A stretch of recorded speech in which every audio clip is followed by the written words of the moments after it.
Well, greetings and blessings, my brothers and sisters. We are excited once again because God has what we call a right now word, a rhema word, by way of our Sunday school review.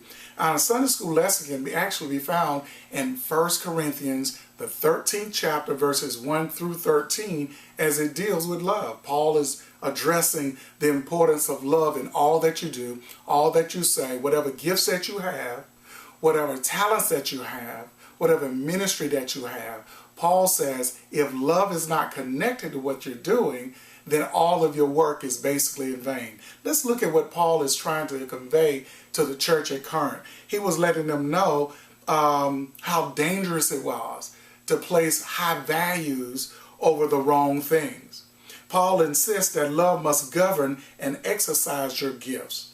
Now, anything that is wrong in the eyesight of God, it grieves God. In other words, you could be doing a work for God, and if love is not connected to the work that you do, you're doing it for the wrong reasons, and it grieves God.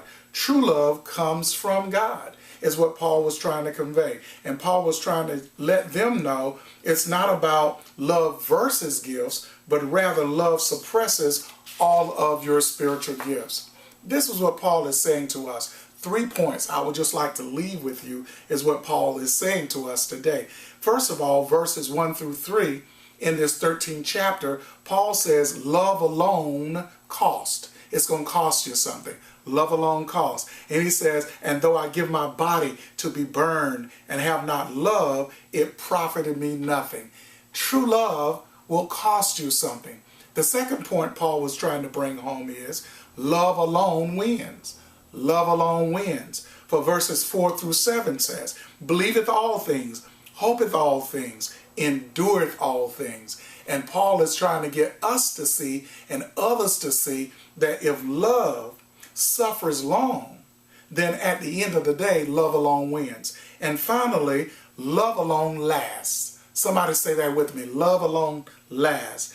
And now abideth faith, love, hope. Charity is the best of it all. He said at the end of the day, love alone lasts. And that's what Paul is trying to convey to all of us in this Sunday school lesson today. At the end of the day, make sure that it's love alone and you do it strictly because you love him.